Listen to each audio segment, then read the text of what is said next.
Hi, everybody. Welcome to a very special edition of Marty Time TV. I am Marty Caswell. We are brought to you by the all-new Hamul Casino Resort, the Players Place. Normally, I would start today's show talking about the moves the Padres are making at the winter meetings, which just ended today with the Rule 5 draft.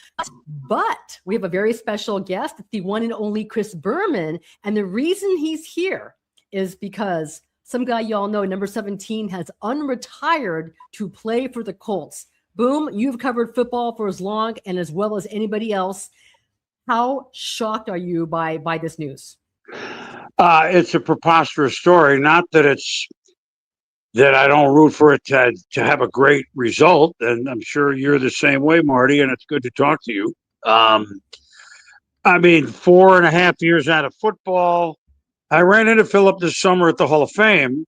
Right. And that's funny. He was standing there with Drew Brees and Dan Fouts, and I went, well, I just walked into 160,000 yards of passing. And but I thought we might be talking about him as a new inductee this for next year's class. Certainly not playing football. You know, the more you hear about this, that he and Riley Leonard are same hometown and they kind of have been friends, and Phillips helped them and with the offense. And then there's Shane Steichen, Chargers. Right. I didn't know. I mean, who knew any of this? That being said, he's a grandpa.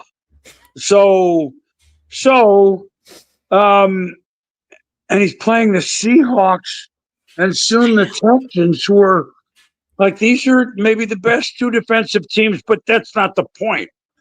I smiled when I saw it because you know him and I know him. It doesn't shock me that he would chew on it for 24 hours and say, let's give it a go. Now, we don't know if he's going to be playing or active or anything yet, but he's not up there just to enjoy the weather, right? Right. And I'd imagine that I don't think Phillip Rivers is just going to go ahead and join the practice squad just to go ahead and just to be in the practice squad. If he's there, it's with the expectation of playing. And I saw interesting, I think it was a tweet from J.J. Watt, Hall of Famer, future Hall of Famer J.J. Watt, saying that he ran the same sort of offense as Shane Steichen's offense for his son, for Gunner's high school football team. So he's been in touch with Shane Steichen. He's very aware of this offense. The whole thing is, when he gets hit, and he's going to get hit, how does he recover from that? Does he get up? 44 years old. I don't know, but I personally am going to have to dig out the old Governor Schwarzenegger "Go Chargers Go," and put it on. I'm giving you a sneak preview, but that's like in a fantasy world. Yeah, it's going to hurt. They're great, Seattle. But, if Brett Favre were 41 or 40 when he retired and now is 44 and coming back, would we give him a shot of 4 games and then with the Colts hold is a game or two more of being okay? We probably would. That's the only thing I've run in my mind, Marty, of can he even pull it off? No one doubts that Phil's in shape, but football shape is another story, and it's December. So he's thought about all this, but he hadn't had a lot of time to think about all of it. Hey, what time's the flight, right, from Alabama to Indianapolis? So that's the only thing I thought of. Would Brett, and let's put him in those age groups, right, be able to do it, and would he want to do it? Yeah, he would, with all these connections. And do I think he'd be okay? For the Colts, I get it. It's can we win a couple of games and get in what started as a wonderful season? Yeah. Can Phillip hand the ball off to Jonathan Taylor 35 times? There you go. Can he throw the ball? I'm sure. When he gets hit, you almost want to turn away, right? If it were the current Chargers offensive line, and we saw what happened with Justin Herbert getting sacked 7 times by the Eagles, and somehow they won that game, there's zero chance. But the Colts are pretty good in the trenches. And to your point, I mean, before the Achilles injury for Daniel Jones, this looked like a playoff team. So, my goodness, Boom! I genuinely thought that I was going to be contacting you in a couple of weeks to talk about the idea of possibly 3 former Chargers. I mean, if you want to count Eli that way, he was drafted by the Chargers. 3 possible Chargers quarterbacks in the Hall of Fame. Do you think only you would look at the Eli as a famous Charger, but it's true. In fact, he was, indeed. Well, Drew Brees is going to make it, and I thought Phillip was, 50-50, right? Okay. I mean, although let's say, right? So, but now we're contacting me on. So, how's he going to do? Coming from Alabama, grandpa, all the kids, while he's coaching football in the Colts. I do have we all have a nice memory of him, but again, it was 2021 now. Yeah. He played pretty well for the Colts, and I remember even in the playoff game in Buffalo, he was like tough in January in Buffalo. But again, that's 4 years ago. So I did read one place, hey, Joe Flacco came back, and helped Cleveland get in the playoffs a couple of years ago, but he was gone less than a calendar year. Mm-hmm. And this is 4 years. So, but I don't want to mock it. I'm intrigued by the whole story, as are you.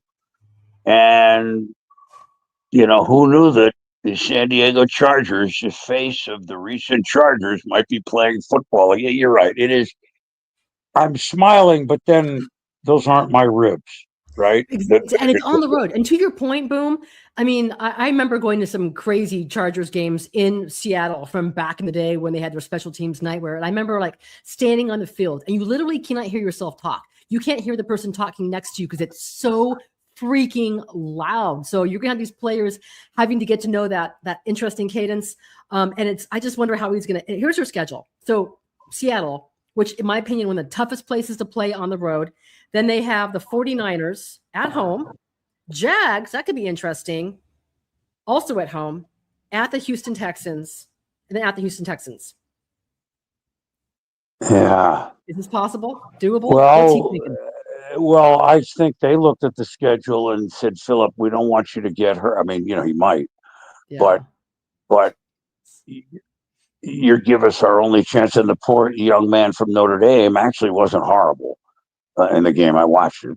But he's even hurt, right? I mean, that even spurred it a little bit, although maybe the whole phone call would have happened anyway with the friendship of Coach Steichen and him. So is it possible that they go 2-2? Is that really what you're asking, Marty? I mean, it is. Seattle's going to be, nah. You may be looking at the Super Bowl team. That's another discussion for another day. Okay. I've been on them all year. I see what I see. But that's not the point. San Francisco at home. Well, 2 home games. Those are the ones. Can you win the 2 home games? The 2 road games are going to be rough. But they're all going to be rough. He's been in Alabama, I'm not. He's a grandfather. He's 44 years old, and he's a grandmother. Listen. I know. I'm not sure. I know that the networks treat San Diego as like the secondary market for Los Angeles, and I don't think the Chargers are. Of course, they're not playing this weekend since they played. They already played. But this game, number one, I hope they mic up Phillip Rivers. I hope they catch him. Trash talking. They may not do that. Oh, I hope they do. They need to. Well, they may another one. I don't think game 1. That's a lot, right? That's a lot. Yeah. That's the least of your worries, or his worries. I would think that Leonard Williams would be a bigger worry. I would agree. But we don't know that he's playing yet. But I think if he looked good, that they didn't bring him in just to go over the playbook. It's just an amazing story. It really. I don't know that I can think of another one in football. Well, who comes back after 4 years? I mean, unless we're going to World War II and that's ancient history in a different game, and those who served and then came back, right? I mean, that would be the only thing I could think of, right? Yes. Where you something like that. Football was different, and just amazing. I listen. We wish him the best. It's a wonderful story. Amazing. It's almost like a Christmas story. Oh Marty. boy. Listen, I'm going to be glued. I cannot wait for this to happen. It just, I could not, I'm like, he's got to be joking, but nope, he's serious. So we'll see. ECB, boom, in the time that we have left in this conversation, I know you have to hustle. Thank you for even taking the time to do this with me here in San Diego. But have we seen the end of this particular Kansas City Chiefs team as we know it? The playoffs look impossible. Passing the torch? Well, here's the thing, and I'm very close with them, as you know. Mm-hmm. The first part of it is they played I've said this on TV kind of starting a month ago when this wasn't as apparent. They played a lot of football. They will have played 154 games in 8 years. Now, the Patriots, the second run of the Patriots, played close to that number over 8 years. They were in the championship game or beyond every year. The difference being is 17 games now versus 16, but it's almost the same. They have no off season. But the one thing these guys have, the Chiefs, is last year they played on every day but Tuesday. Okay. This year they're in Brazil, playing on Christmas. They played on Thanksgiving. I mean, these are only human beings. Same kind of discussion in a different way. We're talking about Philip Rivers, right, Marty? Yeah. So we have not seen the end. Because if Patrick Mahomes and Andy Reid are there, yes, then it doesn't end. We've seen reiterations of it. There are very few that have been other than some of the coaches have been there from this run. The long snapper Winchester and Mahomes. Of course, Travis Kelce, but I mean, moving forward to like next year, I mean, there have been very few that have been there for all those games. That being said, they played too much football. Maybe the best thing for them moving forward, not that you would want to tell them that, maybe they just miss it. I mean, the playoffs and then exhale for a minute. And we've not seen the end of it. Okay. I with Andy Reid. I'm sorry, Boom. With Andy Reid and Patrick Mahomes, I would agree. You have to go ahead and maybe for a certain select group of players, including a guy like Travis Kelce, they do have to revamp that offensive line, man. It all starts up in the trenches. You have been, Boom, you have been so good to me. Thank you for your time today. I hope that Philip Rivers has a great game on Sunday and that I can bug you at least one more time during this regular season before the playoffs. And hopefully it includes the Colts. And one thing you said, you like Drew Brees is a slam dunk for the Hall of Fame. How about Eli? Does he get in? With all the quarterbacks, and of course, everybody knows the story. As soon as Philip plays, like he's got to wait 5 more years, and he had a great answer for that. I read it like like I'm not worried about it. Not like nonchalantly. He goes, but it's not like I was. Oh my God, my whole life I'm waiting for January this year or February, and they're calling me. I mean, and then when is Tom Brady? That's soon enough. Yeah, I mean, we could go on and on, right? So, I don't know. I don't know about Eli this year. Like he's been, because Drew Brees and Larry Fitzgerald are 2 of them. They're going in. I mean, I really haven't looked at all of it, and then there's the other categories where Belichick is eligible, and that doesn't go up against Drew Brees or Eli or Philip. He doesn't ever play. But those 2 jump as power. Now we only got 3 spots. Who didn't make it last year? Like it off the top of my head, Luke Kuechly, Terrell Suggs. They're pretty damn good. And so I don't think Eli or Philip would have gone this year, but again, I don't vote. I'm just the MC. I make the hamburgers. So it's a hell of a class if you just start with Drew and Larry. So yes, we'll talk again. It's great connecting with you and the people in San Diego. We miss you, and I still, even in conversation, say not to be rude. I mean, I still say, well, San Diego. I mean, LA is in the playoff. You know what I mean? Like I still catch myself saying San Diego, and as you know, it's been a few years. It's been quite a few years. Yes, it certainly Yeah, has. but I still say I don't say Hartford Whalers. Then again, they've been going almost 30 years. It's not like I don't get over it. It's just like I still find myself going, well, San Diego is playing a late game. I meant the Chargers are playing a late game. I know. We know we've been through this. At any rate, great connecting with you. I love that you still have a great work ethic and you really care. And happy Merry Christmas to you. Okay, Thanks, my friend, and everybody out there. Aloha. I'll talk to you soon, my friend. Aloha. Be well, okay? Bye.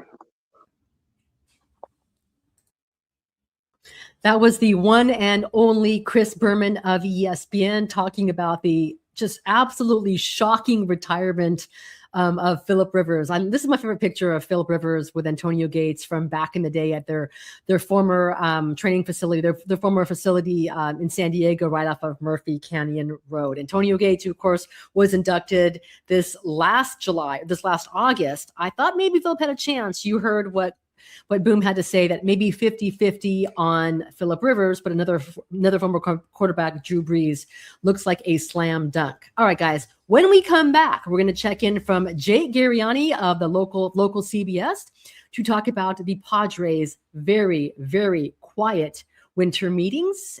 Jake Garegnani is coming up in just a second.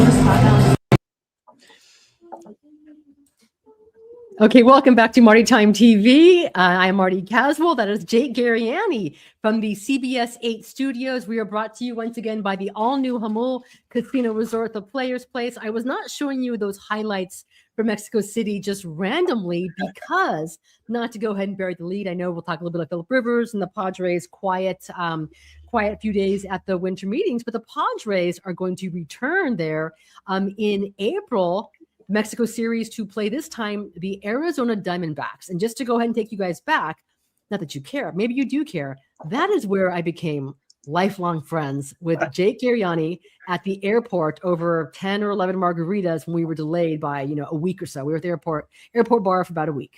How excited are you, Jake? It really wasn't our fault, Marty, that we had 10 or 11 margaritas. What else are you supposed to do in the Mexico City airport when you have a 14-hour delay, right? I mean, when in Rome, when in Mexico, you get a couple margaritas. It was a wonderful time when we were waiting for that. And then all of a sudden, mind you, don't forget, the plane just almost took off without us. So we sat around for 14 hours and almost missed the dang plane.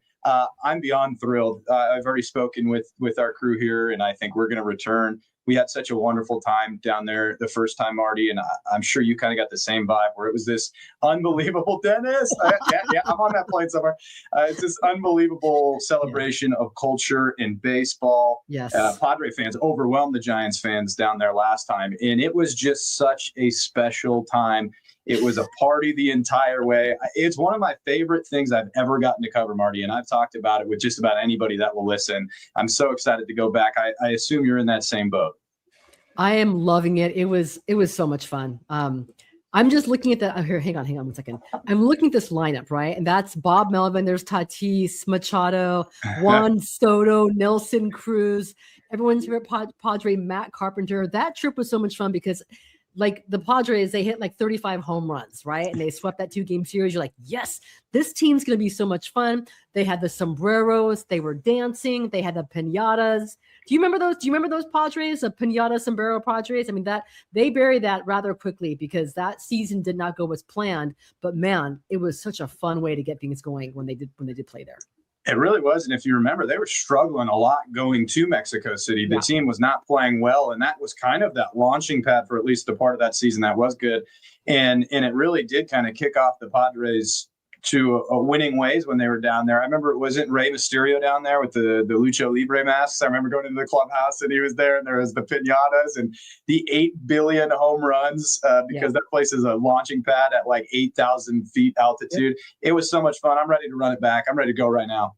Okay, good deal. All right. I do want to go ahead and get to a little bit of Philip Rivers because I'm hoping fingers crossed, Jake, that that the game will be shown here on CBS. And I think the Chargers Chiefs play in the morning, right? So there's no conflict. But I am demanding right now to your bosses, I know how much power you have with local and national CBS, that all Colts games be shown here in the San Diego market for the rest of the season, as long as Philip Rivers is the starter. But before we get to Philip Rivers, and I want to get there next, because we talk a lot of Padres on this show. The winter meetings have, for all intents and purposes, wrapped up, right? The Rule 5 draft. Yeah. Is there any one or two things that really jumped out at you from, really how quiet it was there, but maybe from what Preller had to say, from what Craig Stammen had to say, starting with the idea that they are, for now, keeping that bullpen intact with Mason Miller and Adrian Morejon? Yeah, I really enjoyed what Craig had to say. It was kind of the first moment of his managerial tenure, if you were, where I went, okay, I really like how convicted he is about this. And really, hey, not only am I going to say this, but I'm going to explain why I feel like Mason Miller and Adrian Morejon should stay in the bullpen. So when he did bring that up, it also helps that I happen to agree with him. I really do want those guys to stay in the bullpen. But when he brought that up and he said it with conviction, he explained why, I thought, okay, there it is. There's like the first step of the managerial tenure that I'm looking forward to seeing. So I thought what Craig had to say about that was really good. AJ, I felt, was typical AJ, listening on all things as he always does, and not saying anything while saying a lot. There were obviously some big rumors that came out. AC had a couple articles talking about this huge deal, and AJ shooting for the stars, and AJ shooting for the stars is like, well, the sky's blue, the grass is green, right? AJ's alive. You checked his pulse. Oh, that means he's shooting for the stars. He's doing whatever he can to go ahead. The differences with this meeting, and I think it kind of started last year with how quiet it was until they got Nick Pivetta really close to spring training, was that I don't think Padres fans had the expectation that, hey man, they can get anyone. Look out! Oh, Pete Alonso, who of course went to the Orioles, or Kyle Schwarber. Look out, man! Padres are going to spend. I think that you have to know that this offseason is going to be very much like last offseason. The one thing but what AC wrote about how, and AC is not lying. If someone's telling him this, that's what he's writing it. Someone from the Padres is saying, listen, look out, we could pull off a deal that could blow away the Juan Soto deal. So it wouldn't surprise me. I just think that the biggest way for the Padres to make a splash, it's not going to be in free agency. It's going to be via trade. Yes, absolutely. And there's interesting pieces when you really start to talk about some of the options they could go down if they really wanted to. A name that's I'm keeping an eye on is Mason Miller. Does he instantly flip him? And it's kind of crazy when you think about it, but you think about the haul he could get. Obviously, Fernando's name's been thrown out there. Jake's name's been thrown out there. Right. There's so many options. And I think, when you talk about the AC stuff, yeah, of course he's hearing these things. And I think these things are talked about a lot, and these ideas come to the mind of these GMs a lot, but how many of them actually come to fruition? Probably 1% of them. So that's kind of how these things get out there. Yeah, some of these ideas were thrown around. Will they be executed? Most of them, no. But maybe that big one does come. Mason Miller is definitely a guy I got my eye on, though. And that would be incredibly interesting if they did something like that.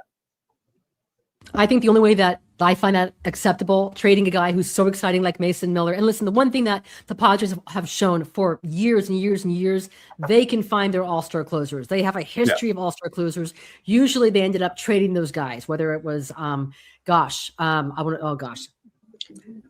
Yates, Brad Hand, guys like that. They found these guys, they can trade them. But the Mason Miller thing, man, that would be a blow. Unless you're taking the idea of what I think Harold Reynolds presented on MLB Network, that maybe you go ahead and do that and you move a lot, significant salary. And I'm just thinking of a team like the Mets, who just lost their, Edwin Diaz had his entry was awesome. It was must watch. He was a fan favorite for the Mets, and they lose Pete Alonso. They need a closer. So maybe if you're Agent Preller, really, you want Mason Miller, controllable.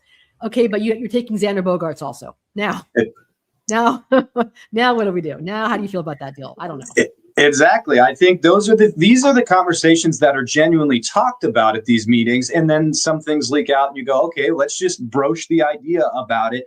If all of a sudden, and I'm not saying this is going to happen, but if all of a sudden, the Mets do come to him and they go, look, we want Mason Miller, give us Xander's deal, and we're going to throw in these starting pitchers or these great prospects, all of a sudden, if you're AJ, you do have to listen. You can't just be like, no, not at all, right? So I think that is some of the stuff you start to hear at these winter meetings. Is these conversations do happen. People do listen. Now, again, are they going to be executed? We'll find out. AJ Preller's never been shy to pull the trigger, but he's also trying to be somewhat realistic, I think, and he understands that if you're going to move a guy like Mason Miller, whom you gave up your number one prospects for, and a lot, a ton, it better be a deal that drastically changes your organization, and financially that could be one of them. You would need massive financial relief for that one. Yes. Sorry, would you? Yeah, 1 second. Sorry. Okay, just this is in the middle of the day right now, so I'm just dealing with some from passing notes. You can say hi to Jake really quick. Hi, August. Say hi. Okay. My guy, okay. What's up, August? Okay, I gotta finish up. Okay, then we'll go get some playing cards. All right, you had your time. My name is August. He got it. Hi, August. All right. Where was I August. with the Padres? Oh, and the Logan White thing. I know people are like, oh my gosh, somebody else retired. Mike Schultz retired. If you read the story about, I think AC had it in the UT as to why he retired at age 64. He has a sister who was dealing with cancer. So I understand why. Stop. I understand why he did it. And then thoughts with Logan White and his family. But no, interesting times are ahead for these Padres. Okay, I don't want to keep you for too long because I know you are on a break from, and I'm going to lose my mind in a second. Would you stop it? Would you stop it? All right. You had a chance to talk to, Sean Merriman about the retirement, the unretiring of Phillip Rivers. How shocked was he by this move? How shocked were you? I was kind of shocked, but I kind of love it too. First of all, I don't kind of love it. I love it. Yeah. I love it. Yeah. I'm so excited. This is instantly must-watch television with 17 back under center. I'm so excited that he is a literal grandfather, and he's going to be 44 years old playing in the NFL. His oldest child is older than Riley Leonard, who was the quarterback a week ago for the Colts. All the things surrounding this are so much fun. Sean actually brought up a funny point. He goes, I was talking to Phillip when we were out in Canton for Antonio Gates' Hall of Fame induction, and he was like, Phillip sounded like he still wanted to play. So I think Sean wasn't as surprised as the rest of us were. Mm-hmm. But Marty, desperate times call for desperate measures. And there's probably one person, quite literally, on the planet that could walk in and play quarterback for the Colts in that system with Shane Steichen and that offense today, and that's Phillip Rivers. And so I think, yes, it's a desperate move by the Colts, but it's not completely unhinged. It does make a lot of sense. Mentally, I think he's there. Physically, we're sure as heck about to find out where he's at. I still think he can probably throw the ball, no problem. Oh, I'm not worried about that. What happens the first time he gets hit? He has been hit. Who is going to tackle him right now to get him ready for what it's going to feel like when your breath leaves your body when he is tackled by a 300-plus defensive lineman or whatnot? That's going to be like jolting. But it's Phillip. He'll probably get up and just immediately be trash talking whoever this person is. 1,000%. He's as tough as they come. He put on a couple extra LBs to help protect him in those 5 years, right? And he brought up a good point today. He goes, it's not like in my career I was running away from people anyways. I was standing right there in the pocket the entire time. They knew where they could hit me. He's a smart player. He knows when to get rid of the football. I think a lot of these guys, think back to when Peyton Manning came back after the neck injury, right? These guys are so smart with the game. They know when to get rid of the ball. They will take as minimal amount of hits as possible. I think you'll see them run the heck out of the ball. And I'm so excited for Phillip. Their schedule is brutal though, Marty. I'm not going to lie. They've got like 3 of the top 4 defenses they got to face, and they got Seattle and Houston and the Jaguars and the 49ers. So it's going to be a hell of a test for him. Seattle's tough too. I'm not sure if you've been to a game. Have you ever been on the field? I actually had the same conversation with Chris Berman a few minutes ago about this. Have you ever stood on the field? Was it Lumen now? It used to be Quest Field. Lumen, it is so freaking loud there. Those fans get so loud. The ground is shaking. You can't hear yourself talk. Anyone next to you. So Phillip Rivers, man, good luck to you. I just get through it safely so we can continue this ride. If anybody can do it, it's 1-7. And it was so funny today. He goes, well, if I do get hurt, I'll have a long time to recover. And that's the reality of it, right? I mean, this is it. It's the last hurrah. I don't think he's got anything to lose. Like if this is a disaster, I don't think people are really going to remember it that much, but he can build on this legacy he's got. And I think he's a real opportunity to build on an incredible career. The only thing he can lose is 5 years. It's only 5 years of eligibility for the Hall of Fame. And now Boom thought that he was probably 50-50 at getting in. He thought the only slam dunk of the quarterback class for Canton was going to be Drew Brees. So Phillip Rivers, you have to wait a few more years. But then again, if you're Phillip, the thing that's going to eat you the rest of your career isn't about having to wait for the Hall of Fame. He's not an awards guy. The thing that's going to eat at him would be not taking that chance to maybe win one more ring, one more ride. So he gets his chance with the Colts, with Shane Steichen, who he talks to, twice a week. And I know J.J. Watt of CBS had a great point that he learned from production meetings that he is running the same offense. Shane Steichen is running the same offense that Phillip does with his son, Gunner's high school football team. So go coach him up, Phil. I can't wait. This game's on CBS here locally? Yeah, I wanted to answer that for you. I made sure because I knew you were going to want to watch it. I marched right down the hallway and I said, look, it's got to be Seahawks, Colts, the late game on CBS, the 1:25 kickoff. And they said, you know what, Jake, for Marty, we'll do it. So it is Seahawks, Colts on CBS 8 this Sunday with our post-game show to follow, no less. And we're going to be talking nonstop about this Phillip thing, assuming he starts, which I'm pretty confident he will. So that's going to be one heck of a football game. Come on, 1-7, dadgummit. I know. And here's, I hope it happens. It probably won't for the first game. Please mic him up. Please have him mic up. This is an NFL film special. This is a 30 for 30, or they still do 30 for 30s. I don't even know. But let's go. Let's go. Come on. You got to have them mic'd up. They do 30 for 30s because the Stuart Scott one, I think, is coming out tonight. I'm sorry. Great. So my bad. Yeah, I think I'm gonna be going out on a limb here, and I think Phillip gets the Colts into the postseason. It's insane. I love it. It'd be a shame if he knocked out, another team from the AFC. We'll talk about that later. All right, Jake, you are the absolute best. Thank you for joining me in between your busy schedule. We will talk soon. Hopefully, the Padres can make a move of significance. We'll see what happens, man. I mean, we'll see what happens. They have to do a lot. They've got to get some starting pitching. So, and it's not coming from within. So we'll see. It's going to be a busy offseason. We'll see how much fun it is for AJ Preller. Marty, take care. Give August my love. I will. Keep doing your thing. All right. You too. All right. That's Jake Garegnani. And thanks to Jake from CBS. Thanks to Chris Berman from ESPN. I'm Marty Caswell. We're brought to you by the all-new Hamul Casino Resort, the Players Place. Have a wonderful day. We will talk.